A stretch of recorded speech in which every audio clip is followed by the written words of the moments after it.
Nazarbek atrofidan uchastka qidirganlar bo'lsa, mana shu oppoq fasadli uchastkalarni korobka holatini bosib olmaysizlarmi akalar? 3 sotix yer maydoniga joylashgan 70% tayyor holatda korobka uchastka akalar. Ko'ryapsizlarmi mahallani?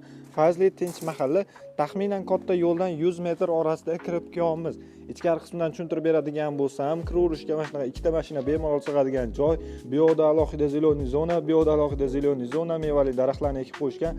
Gaz, svet, suv, kanalizatsiya umuman muammosiz ko'ryapsizlarmi? Suvlarga chop kirib qo'yishgan. Bu yoqda bitta umumiy sanuzil. Uchastkamizni fasadini bitishini bitta o'zingizlar o'ylab ko'ringlar akalar. O'zini podval qismiga ega 70% tayyor holatda polностью pishgan g'ishtdan bo'lgan uchastkamiz.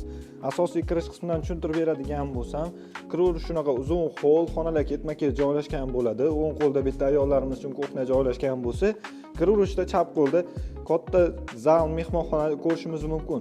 Zalga tegib, polni podval qilib qo'yishgan ekan. Bu yoqda bitta bolalar yotoqxonasi joylashgan bo'lsa, chap qo'lda shunaqa garderobni joylarni ham qilib qo'yishgan ekan.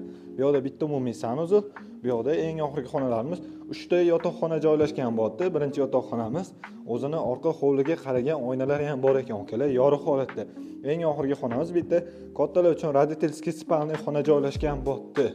Lokatsiya juda ham zo'r. Nazarbek tekstil to'qimachilik mahallasida joylashgan bo'lyapti. Umumiy yer maydoni 3 sotix, 6 xona plus podvali bo'lyapti akalar.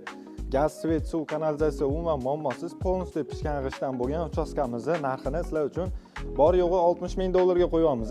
Pastda egalar nomerini qoldiramiz, bemalol savdolashib olsanglar bo'ladi.